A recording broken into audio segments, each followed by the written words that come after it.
Hey, what's up, guys? It's Mike Chong. I just want to say thank you for all the subscribers and the views and the comments. I really do appreciate it. I was kind of dropping the ball the other day on getting back to all of you who had messaged me, and I apologize. I went over to my mom's house literally right after I got off of work, and I was helping her put Christmas lights on the roof and everything in my uniform, and but I was actually like messaging you all on the roof while I had like Christmas lights in my hand, so that was kind of funny. But anyway, today I wanted to go over hold downs and relative standing, because I know I touched on hold downs in a previous video, but I kind of wanted to tie them both together. Relative standing is just basically another word for seniority, and seniority can change, you know, if you transfer to another office as a CCA. But getting a hold down is basically, you know, putting your name down in my office, we have a calendar, putting your name under a date that a regular is going to be out, you know, whether it be leave or they had surgery and they're taking, you know, sick leave. So you're basically going to cover that regular's route for the time period that they're going to be out.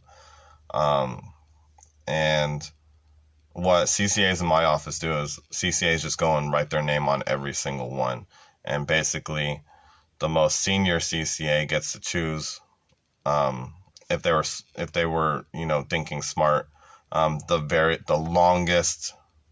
longest period of time that's available for hold down. When I was a CCA, I actually got lucky and I was able to hold down a T6 swing, which is doing 5 routes a week. I got to hold that down for a year and a half. So I really got lucky with that.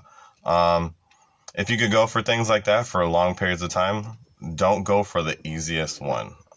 Just, you know, a tip for, you know, putting a hold down is do not go for the easiest one, although it may be tempting. It's not the smarter choice, because if you go for the longest period, not only do they have to keep you on that hold down, but they can't, unless it's the day off, they can't put you on another route. You know, the supervisors can't put you on another route unless they ask you and you agree to it, you know, then you can do it that way. But that's basically your route for the whole entire duration that the regular is going to be out. And how that kind of ties into seniority is not only like, you know, putting your name down under every single hold down, being able to choose, and then obviously if you're the lowest CCA on the list, you get whatever is left over, unfortunately. But if you go to, say, when you first get hired, you're not working in the same town that you live in, and everyone's dream is to actually work in the same town that they live in. Well, not everyone, but a lot of people want to work in the same town, because not only does it takes away the commute, but you get to know your town, you get to know the people, and you get to know like the ins and outs of your town. Like now I can just go through, if I see, you know, some traffic in my town, I know that this street can take me straight around all of it, you know? So anyway, but if you want to transfer to a town that's either closer to you or the town that you live in, because when you were hired onto an office that was further away from where you live, you can put in a transfer to that office, to your office that's in your hometown. But the only catch is that you're going to lose all of your standing. So, which means that if a CCA was just hired in that office and you transfer there and you've been in the post office for a year, your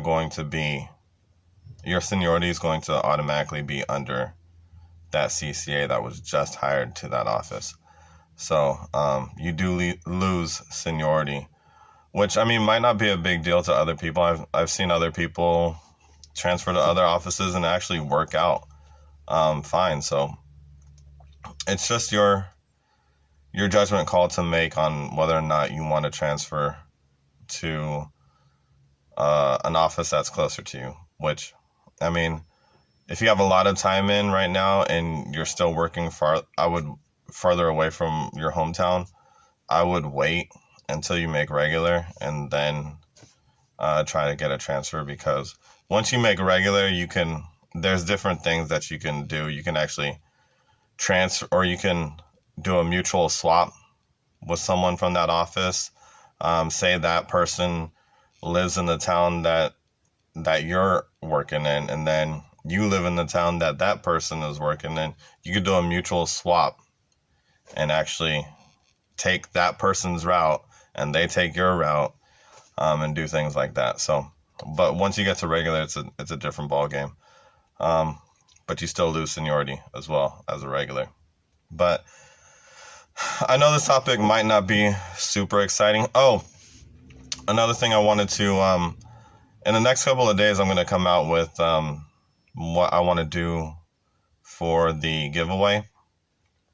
I think I want to do like first and second place, and I might very well like literally show you all and draw names out of a hat, because I might just sit there and write down, I don't know the exact details on how I'm going to do it, but I think I'm going to let like first place choose from a little bit higher price items, like maybe shoes or like a parka or like a fleece or something like that. And then maybe second place get like a polo or, a hat or a hard hat or something like that. I don't know. We'll see.